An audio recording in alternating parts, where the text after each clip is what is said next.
जब मुलायम सिंह के इशारे पर हुई थी यूपी की सियासत दागदार। 2 जून 1995 की वो काली रात, जिसके बाद बनी मायावती यूपी की सीएम। क्या था वो गेस्ट हाउस कांड, जिसके बाद सपा बसपा बनी एक दूसरे की जानी दुश्मन। आखिर ऐसा क्या हुआ था उस रात, जब भीतर से कांप उठी थी मायावती।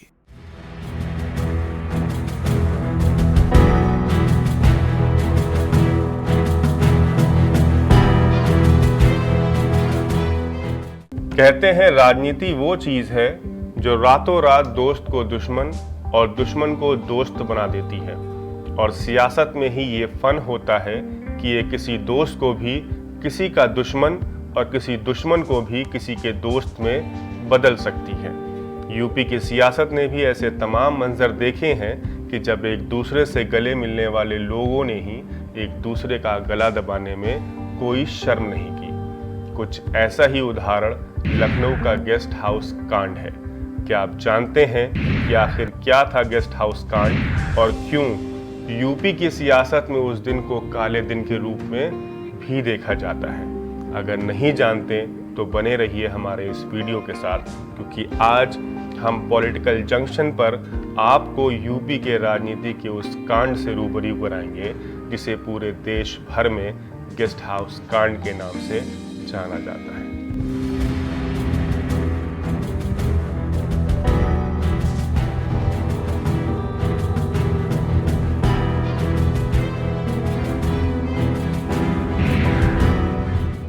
इस कांड को भले ही 28 साल हो गए हों, लेकिन उत्तर प्रदेश की राजनीति का ये अध्याय कभी पुराना होने का नाम नहीं लेता। गाहे बगाहे इस कांड की खबरें सुनने को मिलती रहती हैं। बात 90 के दशक के शुरुआत की है। ये वो समय था जब राम मंदिर के लिए आंदोलन अपने चरम पर हुआ करता था।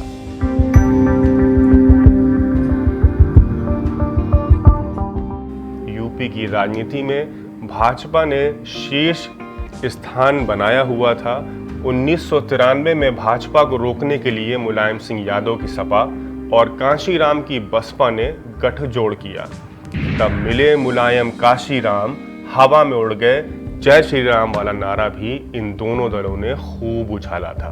उत्तराखंड तब उत्तर प्रदेश से कटकर अलग नहीं हुआ था और सीटों की कुल संख्या हुआ करती थी 422। जहां सपा ने 256 सीटों पर अपने उम्मीदवार उतारे, बसपा ने 164 सीटों पर अपने हिस्से में पाई। चुनाव में इस गठबंधन की जीत हुई। कहा जाता है कि मुख्यमंत्री पद के लिए दोनों दलों के बीच 2.5 साल की सहमति बनी। विधानसभा में सपा को 109 और बसपा को 67 सीटें मिली थीं। ऐसे में मुलायम सिंह यादव मुख्यमंत्री बने, लेकिन कुछ मनमुटाव होने के चलते 2 जून 1995 को बसपा ने समर्थन वापसी की घोषणा कर दी, जिससे मुलायम सिंह यादव की सरकार गिर गई। लखनऊ के मीराबाई मार्ग स्थित स्टेट गेस्ट हाउस का एक कमरा नंबर उस वक्त मायावती का ठिकाना हुआ करता था। सरकार का अल्पमत में आना सपा वालों को रास न आया और पार्टी के विधायक अपने कार्यकर्ताओं के साथ मायावती जहां ठहरी हुई थीं, वहां कूच कर गए। कमरे में बैठकर अपने विधायकों के साथ बैठक कर रही मायावती को घेर लिया गया और उन दोनों पर हमला कर दिया गया। दोपहर के 3 बजते बजते समाजवादी पार्टी के नेताओं ने वहां अपना कब्जा जमा लिया। समाजवादी पार्टी के नेता चिल्ला चिल्ला कर मायावती को गाली बकते रहे। बसपा विधायकों ने उन्हें रोकने की तमाम कोशिशें करी, लेकिन उन पर भी लात घूंसे बरसने लगे। 5 बसपा विधायकों को घसीटते हुए मुख्यमंत्री आवास ले जाया गया। मारपीट कर कईयों से कोरे कागज पर ही हस्ताक्षर करा लिया गया।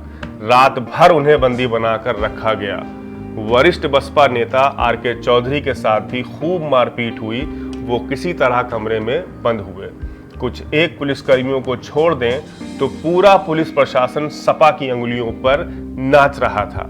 ऐसा कहा जाता है कि जब इस कांड को अंजाम दिया जा रहा था, तब स्टेट गेस्ट हाउस की बिजली पानी दोनों काट दी गई थी और तत्कालीन लखनऊ के एसएसपी आराम से अपने यहाँ सिगरेट फूंक रहे थे। मुख्यमंत्री कार्यालय की धमकी थी कि बल प्रयोग न किया जाए। जिला मजिस्ट्रेट ने इसके खिलाफ विरोध जताया तो आधी रात को ही उनका तबादला कर दिया गया। यही वो घटना थी जिसने मायावती और मुलायम सिंह यादव को जानी दुश्मन बना दिया। भाजपा और केंद्र सरकार के हस्तक्षेप से मामला शांत हुआ। मायावती और उनके साथी नेता कमरे से बाहर निकलने को तब भी तैयार न थे। ऐसे में उन्हें बार बार ये भरोसा दिलाना पड़ा कि अब खतरा टल चुका है। और आज दलितों की बात करने वाली समाजवादी पार्टी तब एक दलित नेता पर हमले को लेकर आज तक चुप रहती है, क्योंकि वो दलित नेता कोई और नहीं, खुद मायावती ही थी। इतने सालों बाद गेस्ट हाउस कांड को इसलिए भी काले दिन के रूप में देखा जाता है क्योंकि उसी दिन सपा के गुंडों ने मायावती के साथ मारपीट की थी और उनके कपड़े तक फाड़ डाले। उस दिन एक महिला की आबरू से खुलेआम खिलवाड़ हुआ। मायावती को एक कमरे में बंद कर दिया गया। ऐसे में उस उन्मादी भीड़ के बीच भाजपा के विधायक और आरएसएस से जुड़े ब्रह्मदेव द्विवेदी ने अपनी बहादुरी का प्रदर्शन किया और वहां पहुंचकर मायावती को गुंडों से बचाया था।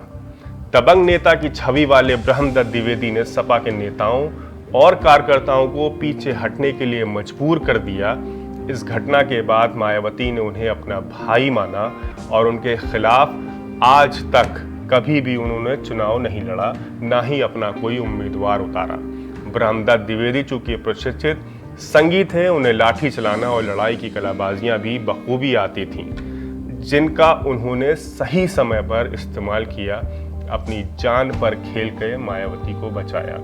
हमेशा भाजपा के खिलाफ रही मायावती ने अपने मुंह बोले भाई ब्रह्मदत्त द्विवेदी के लिए चुनाव प्रचार तक किया।